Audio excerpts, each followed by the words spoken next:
Welcome back to the channel. My name's Scott. Well, even though you can see the myriad of boxes behind me, I found myself last night bidding on an auction. Multiple lots in an auction.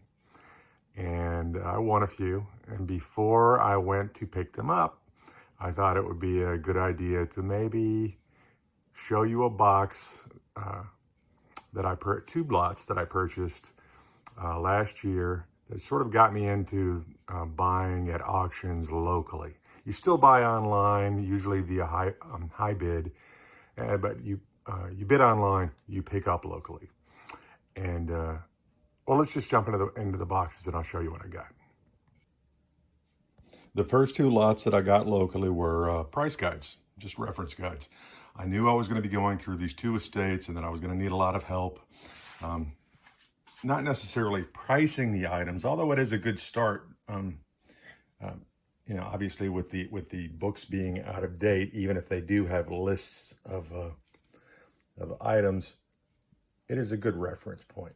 But it's lots of subjects: toys, antiques, bottles, signs, gas station memorabilia, Coca-Cola items, sporting, little golden books. And for example, I used this depression glass book to identify some Vaseline glass or uranium glass that I did sell successfully on eBay. Now you're probably asking yourself, why would anybody buy a bunch of old price guides? Well, they're useful, or to some people they're useful. For basic identification. Lots of times there's text, and it can be interesting. You can pick up factoids and, amusing trivia, what have you. But it is a lot of photographs, just straight up identification. The depression glass book that I used, I thumbed through it quite a bit because I had a half dozen pieces of uranium glass that I don't know glassware. I knew it was interesting. The whole reason I bought the lot was because it was shiny. It was fun. I'm a sucker for it's fun. It's interesting. And sometimes I get it and I hold on to it, and maybe like everybody else, put it in a drawer, forget about it, put it in a display cabinet.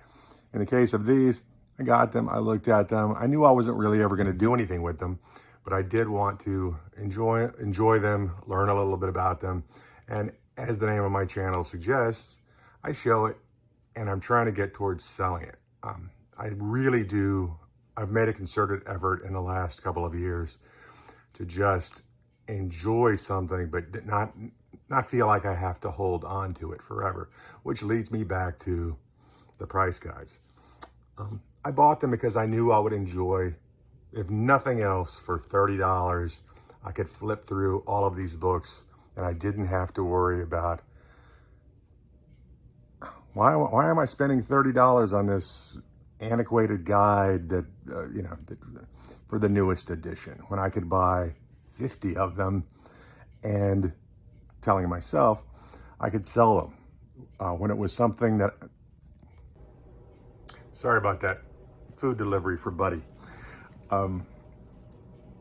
Getting back to the price guides, I could sell them. Who's going to buy a price guide? Granted, they are very long tail items. It can take a very long time to get your money out of a book, an old book. However, as most resellers are aware, they do sell. An old, the Dream Book, the Sears catalog from when I was a child, sells.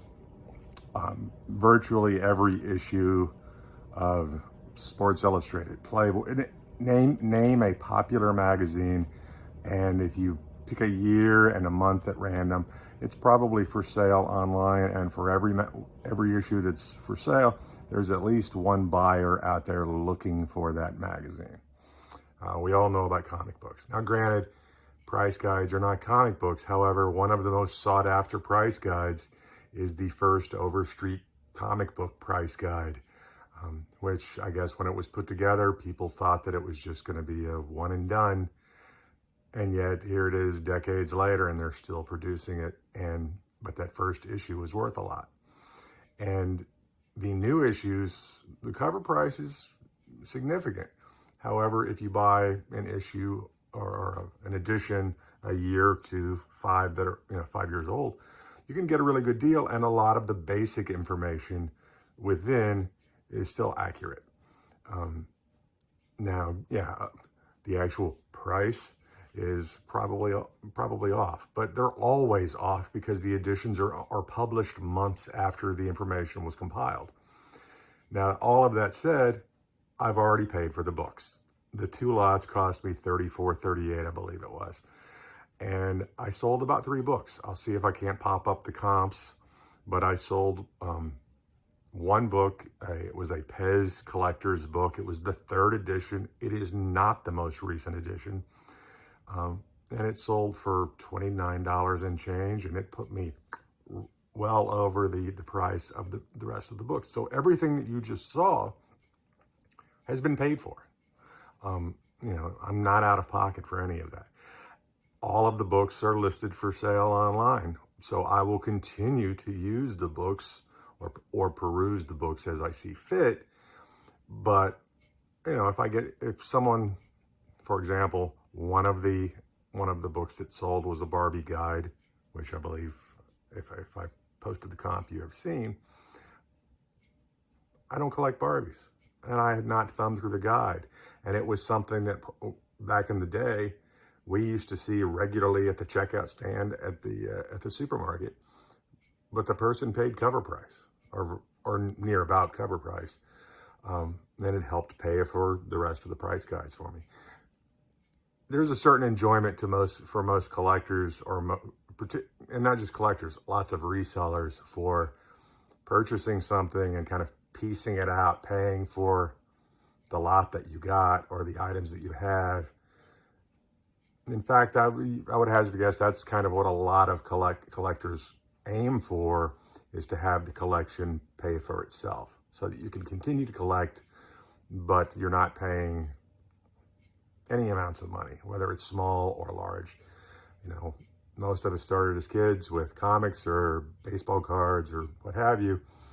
And some of us adults are still doing that. Just the tag got a little more expensive. But so that's what the price guides were for. Now, if you've seen a couple of my shorter videos, you might have seen one of these items. This is an autographed picture from Keith Thibodeau, who played Little Ricky in I Love Lucy. I found this and this 8x10 in one of the price guides. So they have paid for themselves in more than one way. Now, all that said, I am going to pick up some more lots from an auction house tomorrow. But per the name of my channel, Show and Sell, I'm going to bring them home, show them, enjoy them personally for the time that I have them, and sell them. Hopefully all of the lots will pay for themselves. I believe they will. And the ones that don't, so be it. The price guides could have easily not paid for themselves. They did. Now, I'm not going to carry around 50 of these price guides for the next 10 or 20 years. I will probably get rid of them in the next couple of years. Sell, donate them, turn them into pulp. But the point is not to be married to anything. In any event, I thank you for watching today. My name is Scott. Please like, share, and subscribe. It'll really help me out. Also, comment below if you see any items today or in any of my other videos that you have information on. Please feel free to share. If you hear, why are you buying that? Why are you keeping that? I can take it. Hit me in the comments below. I look forward to hearing from you. We'll see you next time.